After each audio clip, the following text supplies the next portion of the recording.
Welcome to Rustbuster Frameworks Installation Guide for Chevy GMC's 04 to 12, Colorado and Canyon. Before you begin, if you're uncomfortable performing any of the processes listed in this guide, then we strongly suggest you seek the work of a professional. Ensure you have all the tools and utilities listed and that you are following all of their manufacturer's safety precautions during use. Step 1. Disconnect your vehicle's battery.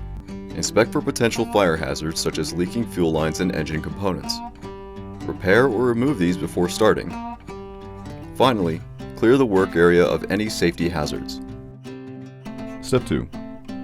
Cut off the factory mount by using an angle grinder or plasma cutter.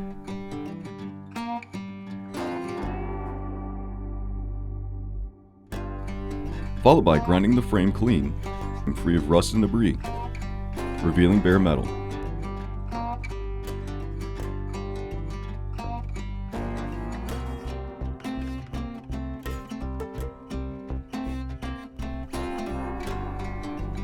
Spray the work area and the part with a weld-through primer to help prevent against rust development.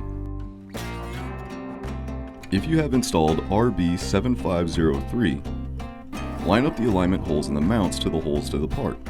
The holes should be exact or very close. Step 3. Tack the new mount in place as the original. Lower the cab back down and re-secure the body mount bolt to ensure proper fitment and alignment. Once aligned, completely weld the part back to the frame, and you're done.